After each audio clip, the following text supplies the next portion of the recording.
What happens to your ambition, your drive after you wake up?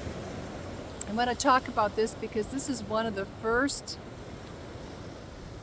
shifts I noticed along with several others, but this one really stood out because of the way that I had been conditioned and identified with was as a very active, uh, driven person. Not to have things haven't really mattered much to me this lifetime, but experiences and achieving and always pushing beyond my comfort zone, that was really important.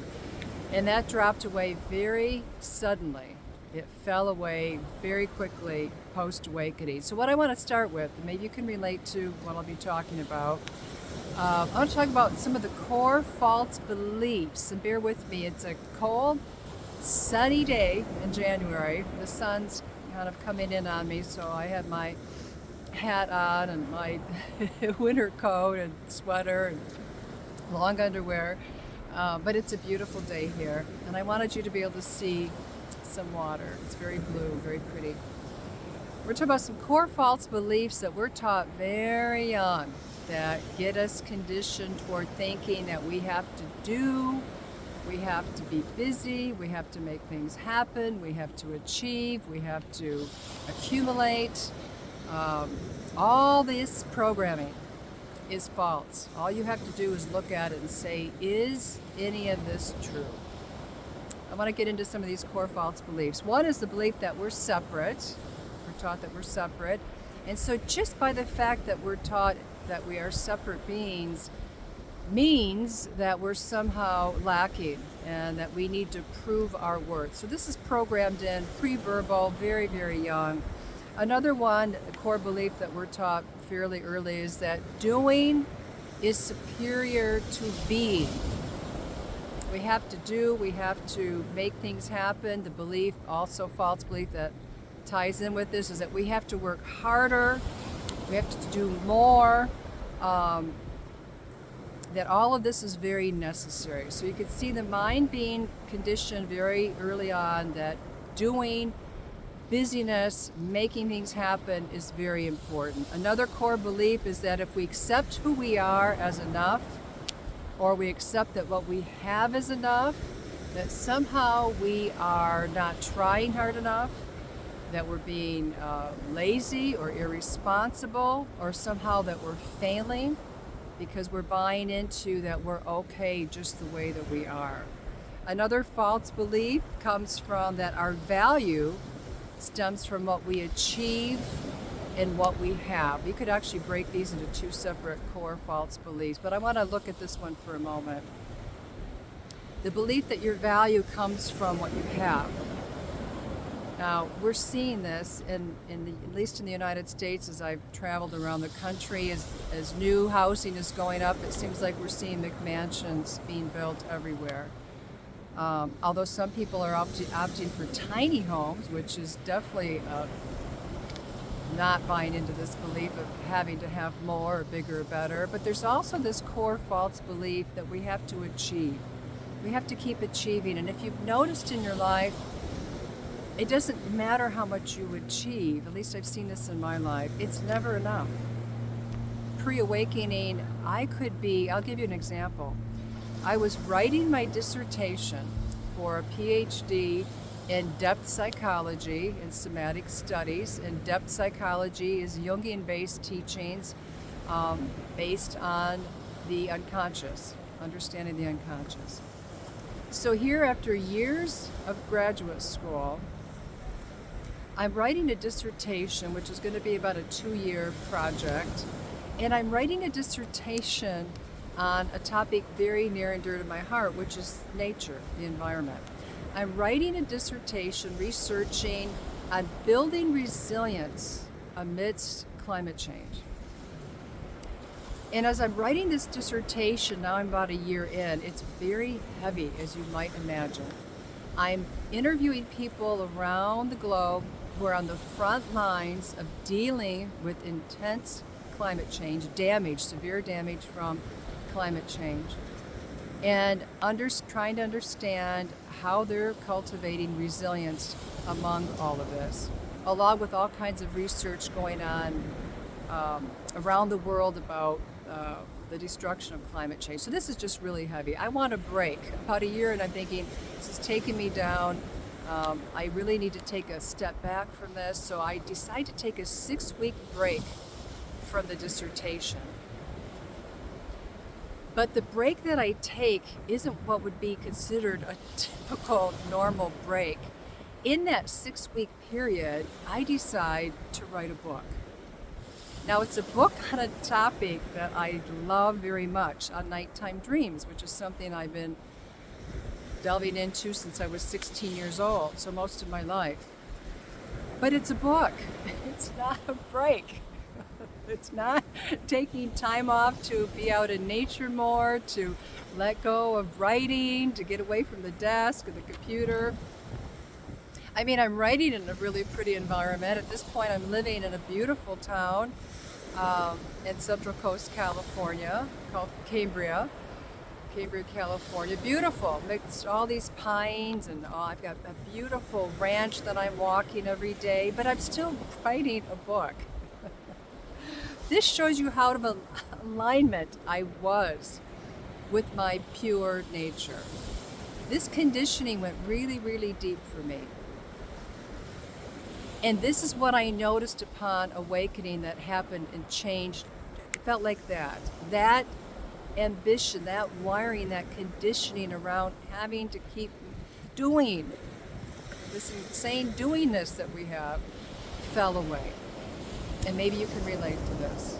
If you have had your awakening where you're no longer identifying with this conditioned sense of separate self, where the thoughts that were always in the foreground, always taking over, demanding your attention, and now they're in the background, and now stillness and our pure beingness that we are is more in the foreground. At least that's how it feels. Most of our world is a belief that we have to struggle. Struggle is necessary in order to succeed. And the last core belief is that we have to sacrifice our happiness in order to be considered a so-called good person. Those last two are programming that runs so deep, we're really not aware of it. We're not conscious of it. The need to struggle and the need to sacrifice. Think about that. Now, I want to get into post-awakening. As you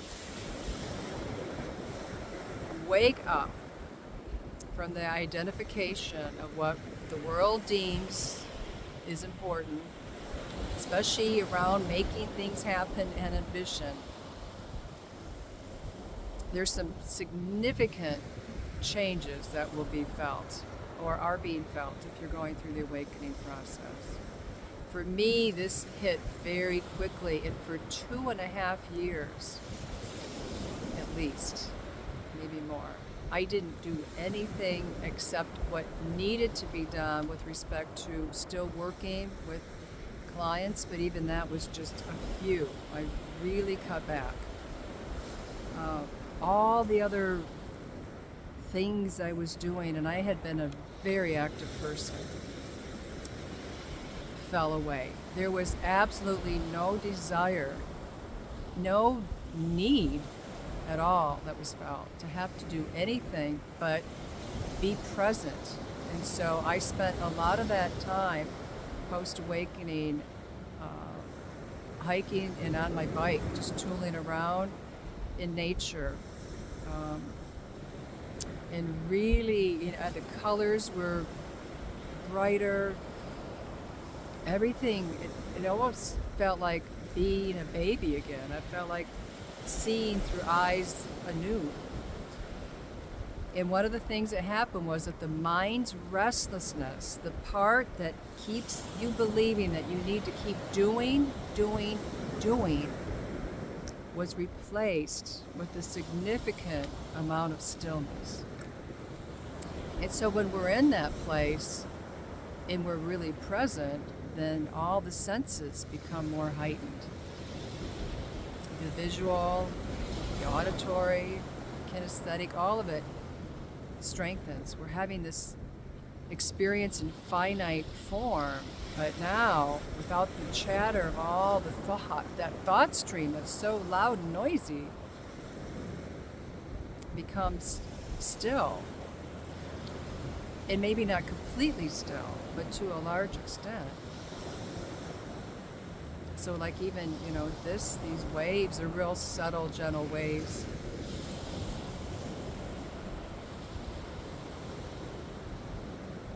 But just that sound coming in is a sound that I may not have heard like this before.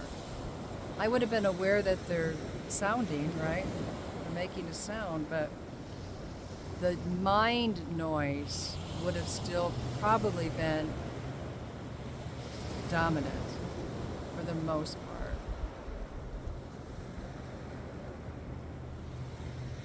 And that ties into that future thinking, post-awakening future thinking, planning are replaced with a freedom that comes from being purely present. I've been such a planner and doing for most of my life, it's been exhausting, that when this happened, it was like, well, where did she go? Where did Laura go? That's how it feels. You wonder, where did that you used to know so well, thought you knew so well, that character that you've been identifying with, is like, where did it go? Because now the things that you thought were so important and valuable are not.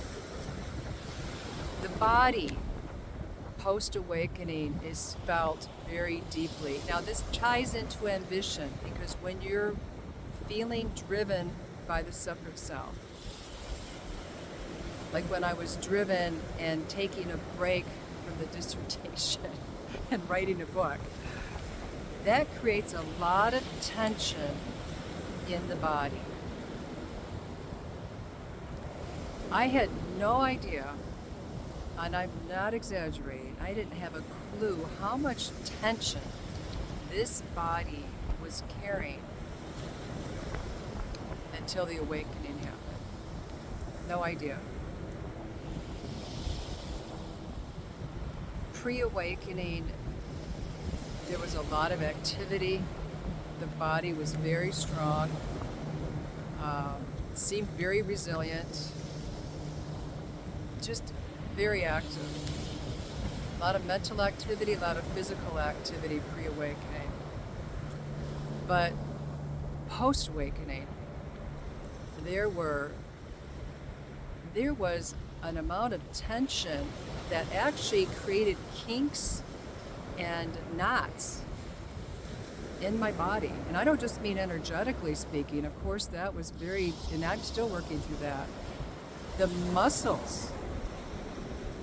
When you think about how your mind is trying to convince you that you have to stay busy or doing something to feel like you're doing what you're supposed to be doing, to feel valuable, or to just to fit in with mainstream society, that creates so much pressure on your body. And I'm not even talking about the actual doing of it, I'm just about the thoughts.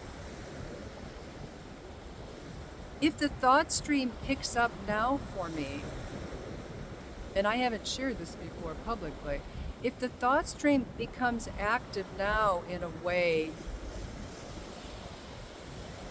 like it used to be, or tries to, it will create pressure and tension in my head and in the muscles in my face. And it can become quite painful. This is not a bad thing. This is letting me know when that tension starts to creep in, or it's trying to release itself from all the tension that happened in the past. I know that I need to take a deep breath and move into the stillness that I am. We're going to do this in a few minutes, and move into that stillness, and everything will begin to relax. So even if you're somebody who's into yoga or some other kind of body work or Tai Chi, pre-awakening, even if that's our career, like maybe being a yoga instructor, we're still often being driven by our thoughts. The head is still ruling the body. And so then the body's still going to feel a lot of tension. And you'll be amazed if you haven't experienced it yet. I'm telling you this to let you know, to inspire you to keep going.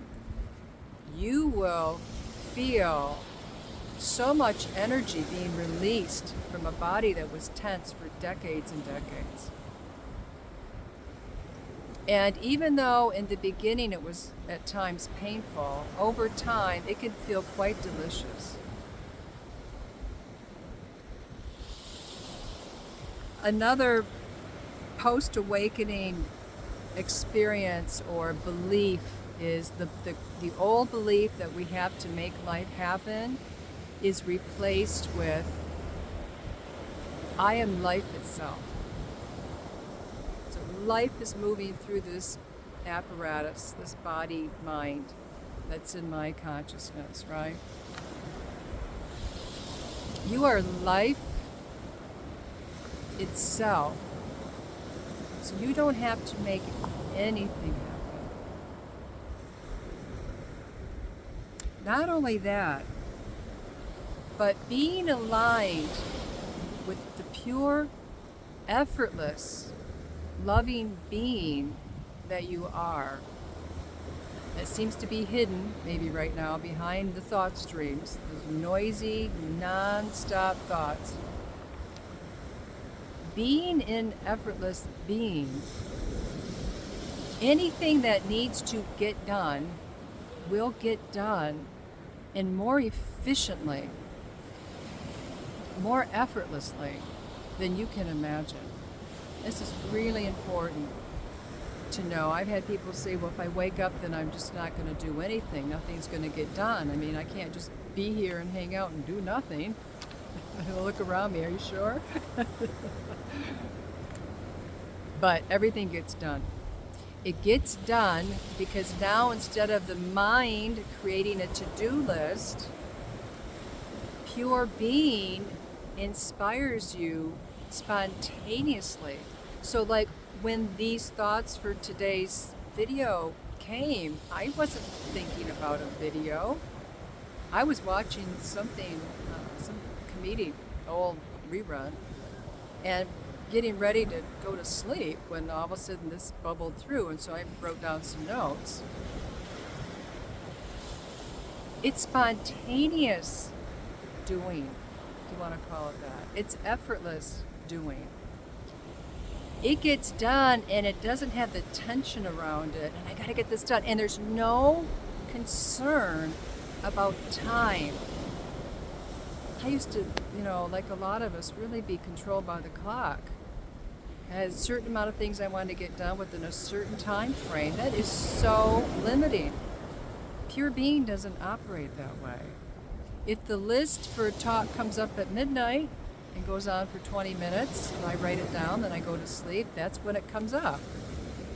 Versus I might try to force something, try to think of something to talk about in the old days, and I try to make that happen, say, between, 9 and 5 or something like that. But no. Everything gets done, and it gets done more effortlessly.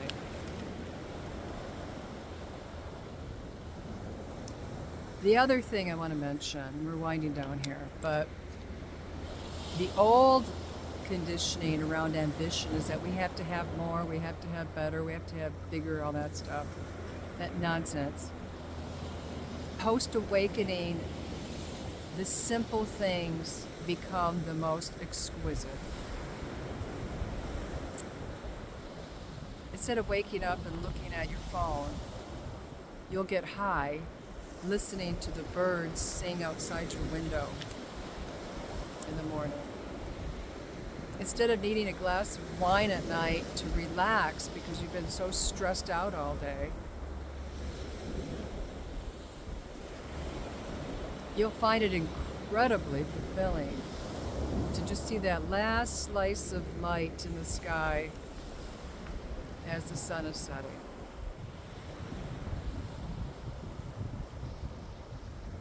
My husband and I have spontaneous hugs each day, and the joy that they give me. And before I'd rush the hug. I'm busy. Okay, I'll hug you in a rush. Yeah. Not always, but sometimes I was tended to move very quickly before. My conditioning was that of a very fast-paced, impatient. I was impatient. And it was wired in me very deeply. My father had it, my older sister had it, very impatient, very stressful. But now these hugs, we've been together for more than 30 years, are better than dessert. And I love sweets, but that says a lot. So the simple things in the simple life,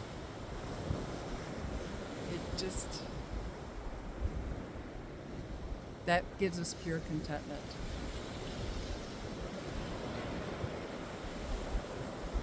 So on that note, as you spend more time resting in the heart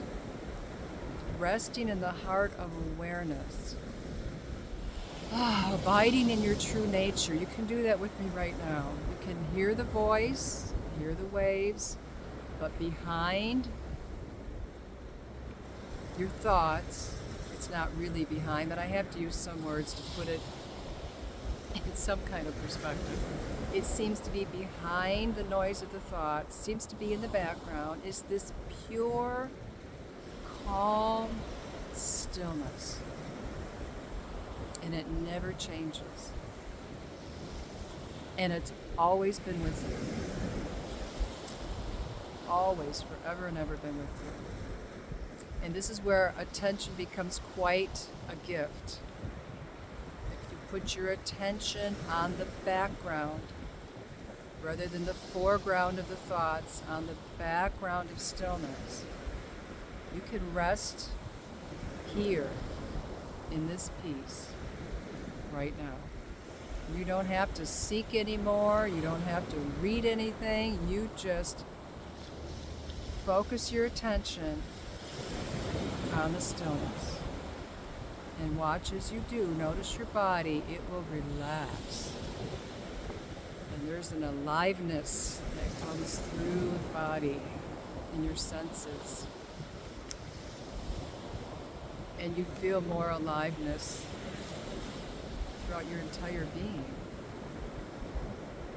And this isn't just some quick break or respite. This is what you are. And when you know that you're infinite, invisible, effortless being, pure loving consciousness, then really, if we really, really live from that place, we can't help but be deeply and profoundly content.